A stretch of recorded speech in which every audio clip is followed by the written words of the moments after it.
Hello, tech enthusiasts, and welcome to another riveting episode of What the Tech.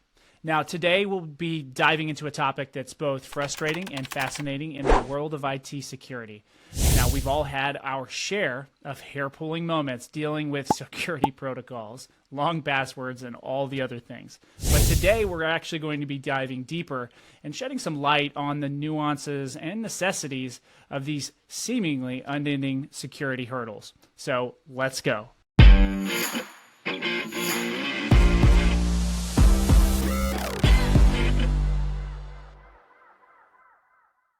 So I'm thrilled to have one of my oldest and dearest friends and co-host, Steve, back on the show. A man known to many of you as the resident nerd of the What the Tech podcast.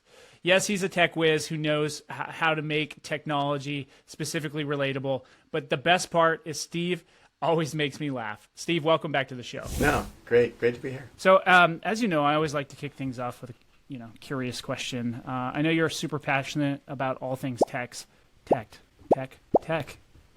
Words. I'm working on them. But I'm also curious if you have any secret hacks or life hacks around password management, because that's a challenge for me, man. Like, I have sticky notes all over my computer for all the passwords that I have. Or do you, simply just, update your special characters every single time like I do, or I add another number? Like, what's your secret? I almost feel like I can't give too much away, right? So I might be like, oh, really? And you have an @ sign? And there's this other thing. Oh, underscore. Right. Good notes. Well, I would say in general, nowadays, the safest convention is a long, complicated password to start off with. Because if you start off with a short, uncomplicated one, your life is going to get miserable because password complexity keeps going up.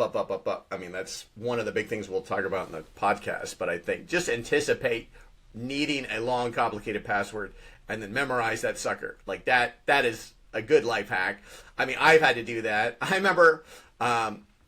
Again, I'm trying not to give too much away in this podcast, but I remember working for a large government entity and being forced to enter a password which I thought was very long and annoying because it had to have a lot of special characters. But I memorized it because I did it every day. Every day I logged in with that one. And eventually I was like, you know what? This one passes a lot of security things, so I'm going to use it. Or a deviation of it for those out there listening, right? But... and I kid you not, we've literally entered an age where I've had to add to that one. And that one was DoD level secure back in the day. And now it's like, I can't use it to log into my thermostat. I'm like, give me a break, right? Like, oh my gosh, someone's hacked the thermostat again. They've set it to 63. Police, FBI, right? Oh, that's great. Well, I think everybody feels the kind of pressure that, the continuing cybersecurity IT space is putting on us to kind of comply. And so I do want to get a feel for, some of the things you feel maybe are overreaching, also get a feel for some of the things that you think are on in the future. But before doing that, potentially just explaining some of what the IT protocols that you see in place right now that are necessary, and specifically what they aim to achieve. Well, I think IT security, as much as people might point to this podcast and say you think it's the devil, I definitely see it has a role. I'm not going to say, hey, tomorrow get rid of all of it, right? But I think like any tool, it can be misused. And I think, when you break down IT security, fundamental level, hardware, software, right? And like any IT, anything over time, software is winning out, right? Like more IT security is in the cloud than premise, right? In the old days, there wasn't even a firewall. You just had a router that had security settings on it that would block things like ports, so you have the OSI stack, and security is layer 4 for those that are keeping track at home. Within that security layer, you have things like, okay, we're going to send data and we're going to encrypt the data. We're going to use things like TLS. We're going to go to secure ports, HTTPS, right? Like, we're going to make it harder for someone that's tapping in and looking at that feed to be able to make sense of it, right? And then it just keeps going on and on and on. The firewall is kind of like the most core secure component you can have. Now, firewalls used to be very simple devices. Now they're a lot more complicated, right? And the firewall's job was to look at every layer on that OSI really and inspect it, figure out what's happening, what are the trends, like the more layers of sophistication, the better, right? Because not just saying just someone doing a port sweep on my network, which means port sweep is just looking for open ports, but it's looking at things like unusual traffic patterns, right? And it's very interesting how much of this is analogous to real life. Like if you're someone at a bank looking for fraud, you look for really weird transactions, like people depositing a ton of money and then withdrawing it immediately. That's really odd, right? Security is similar. When you first set up security in your network, you're looking for what's called the baseline. You really want to see how are people using it, and then you can start noticing the anomalies. Like, wait, why am I using a ton of data at 2 a.m.? Like, what's going on, And it might be, some guy's running, a Halo server at night. Like, oh, shame on you. Like, nothing devious, right? Or it might be something more serious, right? But you're noticing something that's not a usual behavior. So that's one of the other roles of the security. In general, there's preventing people from hacking in. But nowadays, it's even more about, preventing people from maybe not getting in, but shutting you down. Like denial of service is a classic example of that. I'm not trying to get anything from you, but I want to make your website crash. So I'm going to do something where if someone tries to go to your website, it's not going to respond because it's getting too many, like DDoS attacks, things like that, right? So there's all layers to it. There's obviously things like ransomware. That's another example. I'm not trying to get in and take sensitive information, but I'm trying to make it where you have to pay me money to get back whatever IT asset I've pwned over, right? And again, there's ways to prevent that. That one, though, is probably one of the most incestuous, security issues today because it's so hard to defend against because, again, it's not so much that it's getting in. It's the fact that once it encrypts your files, it's basically using security against you to where everything you have is worthless until you pony up the money, right? I think it's there's a ton of reasons the security exists today, but at the same time, I feel as IT gets more sophisticated, people kind of start following very bad trends where they're like, well, I'm just going to throw more security at it, but not really look at the consequences of what it does to my business. Yeah, and I think that's the dark side. And that's the part I'm excited to talk to you about because I think we all understand the need for security. I mean, with the breaches that happen, the secure information that gets out there onto the dark web, in nefarious hands. I think there's an important part of, internet security, computer security, like, period. But there's such a push, and call it the dark side or call it just like, hey, we're selling fear to a certain extent, right? Because we talked a little bit about sales role in this. So let's talk a little bit about that. What are some of maybe the frustrating security protocols that you've encountered? Why are they so annoying? And why do they even exist if they're not really the best thing for us? Mm-hmm. Well, a part of it is I think security is great until it isn't. And what I mean by that is, like, I'll give you an example that I saw online when I was having problems with some two-factor authentication with Apple. Now, I think since then they've kind of improved on this, but this woman had her iPad stolen. So she wanted to lock it out and do whatever. So then she tried to log into iCloud to disable it. iCloud sent a two-factor authentication to her now stolen iPad, and she couldn't get in.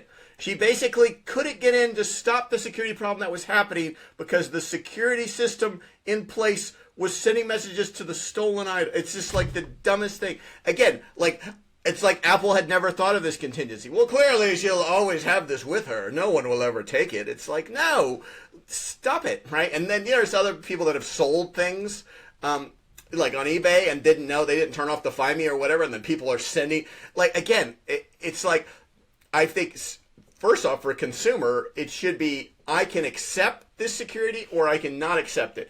I shouldn't be forced to accept it. That's a big deal. Mm-hmm. And back to the password thing, right? Like, if you force people to have a long password and then don't have an easy way for them to reset their password, meaning a way that doesn't involve a human, that's on you. That is on you, right? If you create a bunch of hoops for them to jump through and then they don't jump through the right hoop and they keep falling on it, and then it requires man hours to undo, that is on you. You are creating an unproductive environment. Now, you could claim, like they always fall back to, that, oh, well, we have to do this so we're secure. That's the problem. I feel like that get out of jail free card needs to get yanked from the IT guy, because I don't think you can have any role in any company that doesn't have accountability. And I feel like there is a strong case to be made that no one has less accountability than your IT security, because they can always pull that trump card and say, oh, I'm so sorry, these horrible things are happening to the business and it's costing us tons of money and we're extremely unproductive. But what if, they play the what if card, right? What if someone had used the, retinal finger, whatever, and, if we didn't have it, this horrible scenario, well then, at what point? That's the whole thing, is you have to have that balance. And at the end of the day, the most secure network in the world is one you can't reach, right? That's down. That's secure. But do you want that? No, right? Like no more than you want a grocery store with metal detectors, right? That's an analogy I give out a lot, right? Like I guarantee that grocery store that has a metal detector, just like the security at the airport, most secure grocery store in the world, would you shop there is my question. No. Would that grocery store go out of business? Yes. Is it secure? Yes. So what's happening here, right? Even if you ask people just on the street, would you like to shop at a grocery store that's secure? They'd probably say yes, right? They're lying to you. They are lying because they're not going to wait in a security line to enter a grocery store. They're not going to do it. They're be like, no, freak that. I'm going to H-E-B, right? Like they're not going to do it. So it's like they say it, but they don't really mean it, right? And I think, again, I'm not going to say, I've been in tech my whole life, are there problems with all tech sectors? Again, not being able security, sure. But I have never seen a more, like, I'm on an island, I'm untouchable than security. Like, when I was starting out, I remember making a change one time that I didn't know was going to impact another area, but it took down all the inbound calls to our building. All of them. Every single active call died. And I almost got fired that day. Like, it was really touch and go. Like, I explained how, like, it was like a domino. Like, I did this, which did that, and I didn't know about this third thing. And I managed to salvage my job. But it was very close. I guarantee you, with 100% certainty, if I was in IT security and I took down all the... nobody would touch me. Everyone would be like, oh, this great man, he was trying to secure our company. Give him a medal.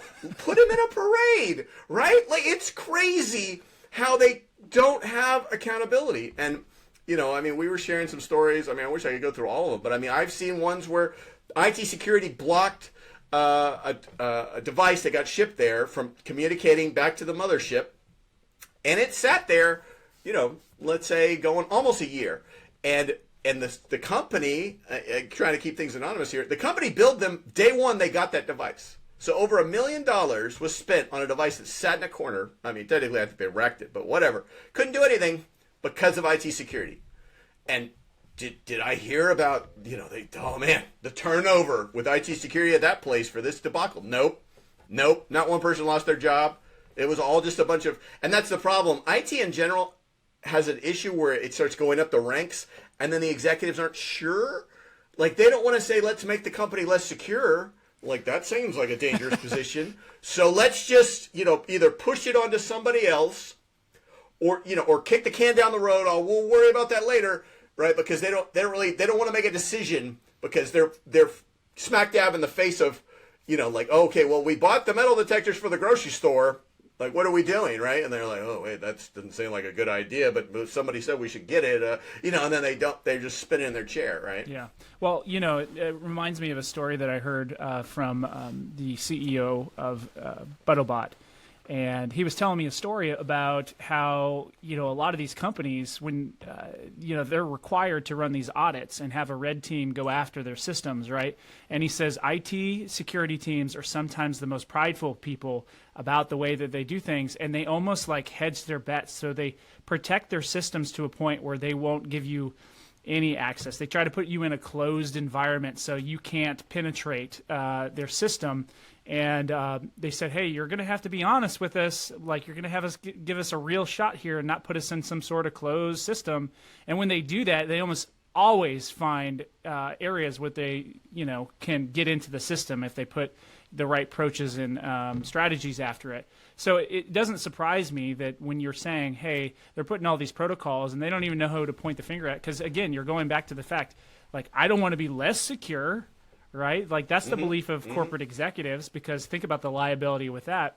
But you're saying that to a certain extent, they're maybe implementing things that are unnecessary and actually unproductive in their ability to execute on, just simple things, right? Yeah, I mean, I think one of the things I feel is very important, and this is another thing, it's beyond just security, but when you put any type of technology in place, but specifically security, you have to monitor its impact, right? Like, what is it doing for my company, but what is it doing against my company? This second finger, they don't do. If they put in a security thing and it's doing its security deal, it's working. I'm not going to say it's not working, but it has a significant impact on the business's bottom line. It impacts man hours. It impacts customer experience. It impacts, all types of, not just productivity, morale, everything, right? It has a huge impact. It's an elephant in the room that they just ignore. They pretend that that consequence is worth the trade-off. And it doesn't make sense to me when you look at it in the aggregate, right? So, like, if you put in a security device for your network and it's security, great. Yeah, I'm not going to argue against that, right? But the moment you get to security number 12 or 13 or 15 or 17, and you've got people that are constantly logged out that can't do their job, you've got entire groups of technology that are having sporadic issues, because guess what? You've got such a complicated security system that nobody really understands if it's causing the problem. But, I mean, I've been amazed where, I focus on the contact center industry, but where security will do something. They will either add something or change something. We immediately have a contact center problem. So we're like, hey, the same day, same hour, we had this problem. You did something. And they will be like, nope, not us. Not us at all. And then I basically have to spend weeks, like this is when I did support, weeks, basically like a prosecutor building my case, evidence, taking pictures, like, oh, I saw this thing, I've got all of Cisco TAC telling me it's security. I've got these 17 articles saying it's security. I saw you in the security room. It's like you've got to work them till they finally, break down. Okay, I'll look at the logs. Oh, geez, who knew there was a security thing, right? And again, like, you've wasted support hours, which sometimes they're paid support, right, for multiple teams. Like, I worked for a team that was outsourced support that then also had to turn to Cisco TAC, which is support they were paying for. So you had multiple groups of paid support people working an issue that you caused to yourself. And again, our IT guy's going to make a mistake, sure, but this gets back to the accountability.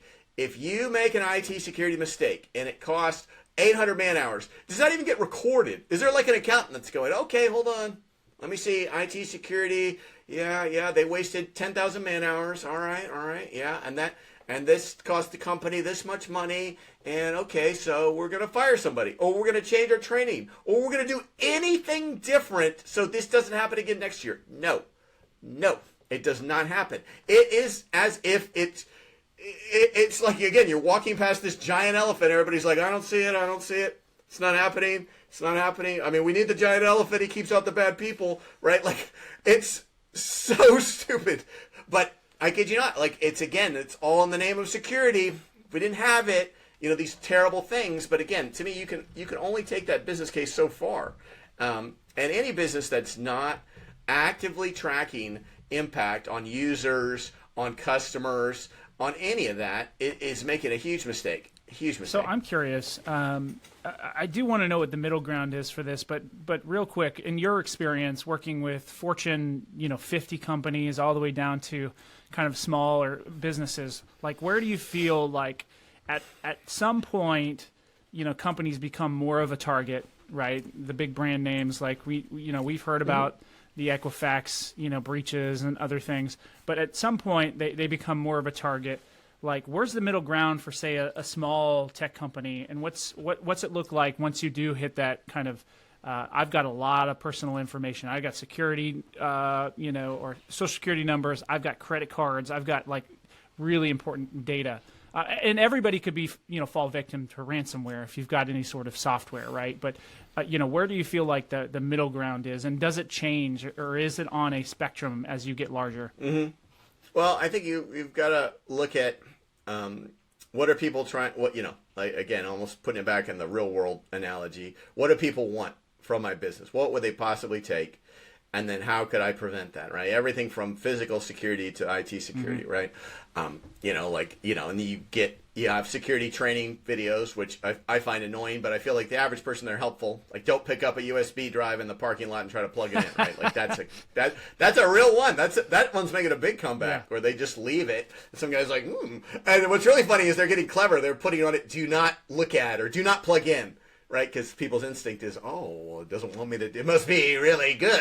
Let me go shove it in, and then you're like, God. So I mean, I think security training is a big one, and that one I like. I like security training, even though I find it annoying, because you're not adding security, you're making people aware of these hacks, right? I think training your users, is more productive than throwing more gear or more software at a problem, and then making people jump through more hoops, right? Because you've got to look at the impact for everyone, customers, internal and external. But other ways they can secure themselves, like, with credit card data, it's been a long time to stay compliant. You have to store the number and the secure number in a separate place. So if they hack one, they don't get the other, right? Like, those are common practices. So when you're having sensitive data, another thing I do in contact center is I say, don't send it to me. Like, because to me, the moment the contact center gets it, you're like, well, your contact center's got to be in a secure facility. Your contact center hard drives have this audit. You have to I'm like, look, if I never get it, like if it's just encrypted data passing in the night, then we don't have to do all of this, mm-hmm. right? That's, again, where you've definitely got to think smart, right? Don't just think, I'm going to throw encryption, I'm going to throw policies over everything that does everything. No. Control who has it and what they're doing with it, and then you limit the scope, and then you can put a box and surround it by ninjas, right? That's smart, as opposed to just everything needs to get over secure, because that's when you break it all, mm-hmm. right? And that's the sad thing, is like, if I make a decision as an executive to secure this, and again, everything falls apart or takes 10 times as long, again, does anybody come back and be like, that was a bad decision? You've had negative impact on the company. No, it doesn't happen. I wish it did. I wish people would be held accountable to bad security decisions, but it's almost like that's a 4-letter word. I made us more secure. It can't be bad. It's like, no. Well, I think that there's clearly a problem, because I've felt it from a seat where I'm obviously not in control of it, and a lot of these security policies prevent you from being productive in your kind of day to day. What do you think is the secret to striking a balance there? Like, and do you feel like there's any technologies that now exist or will exist in the near future that will solve a lot of these problems? Mm-hmm. Well, another way to strike a balance, giving it more thought too, is I'd say, look, IT complexity is always going up, right? And I also feel like another trend I've noticed over 25 years is hoops and negative IT security impact is going like this too. Mm-hmm. One of the ways you could also cut back on it is just to be honest with yourself. Like, does your small business have enough skilled IT security professionals that completely know all aspects of security, soup to nuts? So therefore, if they see a problem caused by security, they can jump on it and fix it. If the answer is no, which I would argue is more than half of them, don't be afraid to outsource it. Like, I would say, find a firm, like, trust me, tons of these places will let you outsource that. Fortinet, you name it. They have whole teams that will put in the device, manage it, and if you have a security thing, you just call them up and say, hey, so-and-so, blah, blah. They're on it. They know it. And again, you've stayed with one vendor. As much as it might be painful, because you're like, well, I could save money if I go with 17 different vendors, you're creating a nightmare, is what you were doing. I mean, and again, you've saved money on the front end, but you've kind of really screwed over the business on the back end. Don't do that. I would say, my advice to SMB players is go as much as you can with one vendor and outsource it, and maybe have one guy who knows that vendor, right? I'm not going to say just gut your shop, but then it's very easy in terms of throats to choke, so to speak. And also, again, imagine if you had 17 vendors and someone came to you and said, hey, I think our IT is impacting productivity. Well, it's so complicated for you to peel back that onion, right? You're like, well, is it vendor A, B, C, D, E, F, or is it Bob, Billy, Joe? Like, you don't know. You can't separate the personnel from the tech. It's all just one amalgamation of whatever versus, you say, we're on Fortinet. We pay Fortinet. Our security is having a negative impact. Hello, Fortinet. Like, these are the problems. Stop, whatever. Like, my phone calls are cutting in and out because you're blocking a port. Okay, and have them, and then you have a case history. Okay, these problems were this thing. Okay, now we know. Versus, again, turning over IT security personnel, turning over vendors. That's very problematic long term because you're going to repeat history. You're going to buy a new security gear that's not like the old one. It's going to cause the same problem, though. And then the people that fixed the last problem aren't there anymore, so they don't know that. And then you're just going over and over and over. You're turning it over, and those are some big ways. I feel like they can help themselves. So I'm curious: are you a big believer? And you're not even in the space so anymore. What are you a big believer in? Like a lot of the managed service type approaches, so that hey, I've got all of my software, my security software with this group.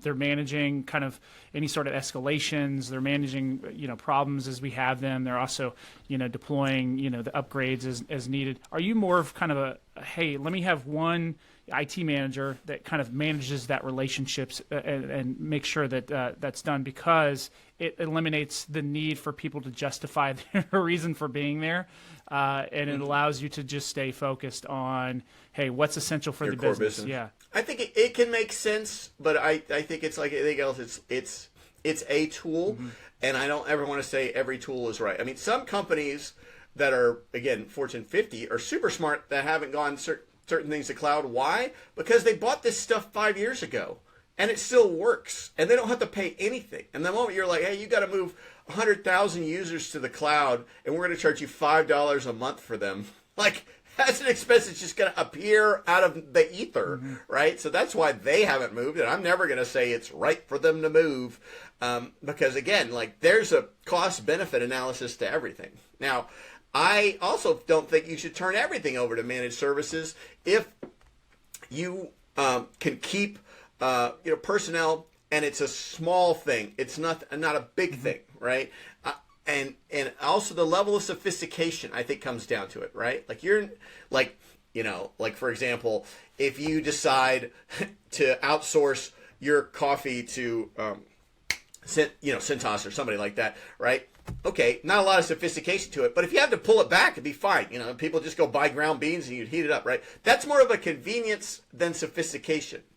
But if you have something super sophisticated that only a few people even understand what it is, I feel it's more safe to move it up, because then it's a lot easier to hold this group accountable than Steve, right? Like, that's more nebulous. Oh, Steve didn't show up, so we don't know what's wrong with the whatever. Like, that's a dangerous place to put yourself in. Like, I would never, the more sophistication is required to manage something, then I feel like you either need to have a team of super sophisticated people, which, again, for SMB, that probably doesn't make sense, or you need to outsource it. Like, if you, like, unfortunately, I mean, I have friends that are like, I had a friend that was in Pflugerville PD, and their IT was basically two guys for the entire, that knew everything, but it's like the moment one of them went on vacation or did anything, the police officers couldn't log in. It just fell apart. And that, you don't ever want to give yourself that exposure, right? And again, I feel like trying to make someone jack of all trades seems smart from a payroll perspective. You're like, oh, I'm paying one guy and he does everything. But ultimately, it's a very bad idea with IT, because does this guy know security? Yes. Does he know networking? Yes. Does he know cabling? Yes. Does he know servers? Yes. But what is his depth in those areas? There's no one that's going to be deep in all those areas. No one. I mean, you can spend the rest of your life and not be expert in one of those areas, much less all of them. So you basically got a guy who's kind of like watered down everything, and then the moment you give him a really sophisticated security problem, he's just like, like a deer in headlights, and I don't blame the guy, right? You bought 17 security gizmos. You can't even probably tell me why you bought the last 5, right? Like, it sounded good at the time, like, oh, he had a really good golf game. Like, I don't know where that came from, but yeah, I mean, I'm amazed when I go in and consult, not even security, and I say, why do you have this? Why do you have that? Oh, that's before my time. I don't know what that box does. We don't get near it, though. It gets angry. Blinks its lights at me. Like, what? like, are you kidding me right now? Like, yeah, it's that bad. And yeah, and it's happening, at Fed, state, local government levels. It's happening for small business all over the place. Is that, they fire an IT guy, and he's the only one that knew that thing, and then nobody touches it because it's going to break everything. That's all they know. And it's like, yeah, really, again, like, when you outsource, that doesn't happen. So yeah, well, I appreciate you coming on here, my man, because this is something where I think we're all frustrated and we don't know what to do about it. Primarily because security is important, right? And I think that we all kind of live in a world where our sensitive information is actually worth more to us today than even the cash in our pocket and so forth. So I appreciate the ideas and thoughts around kind of how to do it properly. Any kind of closing thoughts as we kind of bring it home here that you're preaching to, say, a business owner that is like, I need more IT security. Like, what do I do? Mm-hmm. Well, another any advice is, like, I always like putting this back in the physical security because it's more relatable. But when is the most common time for someone to buy a home security system? After a break-in, right? And at that point, do you think they're skimping on security? You think they're telling the ADT guy, let me just get one monitor, sir, and maybe put it on the front. That's enough. I don't need the catalog. No, they are the opposite. They're like, if you have it on the truck, put it in this house, right? Like, you go to the extreme. And companies all the time will get hacked and then lose their minds and think they need every security thing that's ever been made.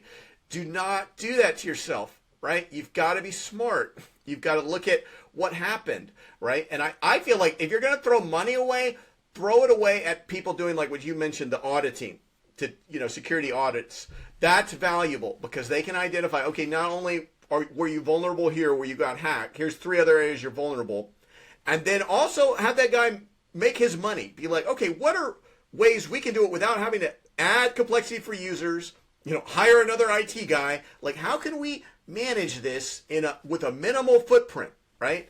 And then, work it from there. Those are definitely some smart passing information. Do not get, hyper crazy because you had some kind of security breach, because you're going to pay for it in the long run. You are definitely going to pay for it in the long run. Like, I kid you not, there's probably a ton of businesses that had a hack that, hurt their reputation, they lost customers. I'm not going to say it didn't have an impact, but let's say its impact was this, and then they went like this with security, and they will never bridge that gap. They will never bridge it. Like, if 10 more of those hacks happen, they're not even halfway to whatever they did, right? And again, like, who has ever been fired for over-purchasing IT security? I mean, bring them on your show. I want to meet this person. I mean, I'd give them a medal. I'd be like, you earned it, sir. You bought so much security, you got fired. Like, again, I just don't think it happens. And yeah, I mean, those, I guess, is my parting thoughts. I love it. Well, thanks. It's obviously been an absolute pleasure having you on here, Steve. And your insights and stories are always fun and interesting, entertaining, enlightening, all the things. So I appreciate that. And a big thank you to all of my listeners for sticking around and listening to these. We're obviously looking for different topics to talk about, so I'd suggest that if you loved this one, if you loved Steve, make sure you comment in the comments below. If you didn't love Steve, make sure you comment in the comments below. But yeah, he'll find you. That's right. And stay tuned for more great episodes, not only on IT security, AI, hacking, and various other technology-related things. And thank you so much for subscribing and staying connected. We'll see you next week.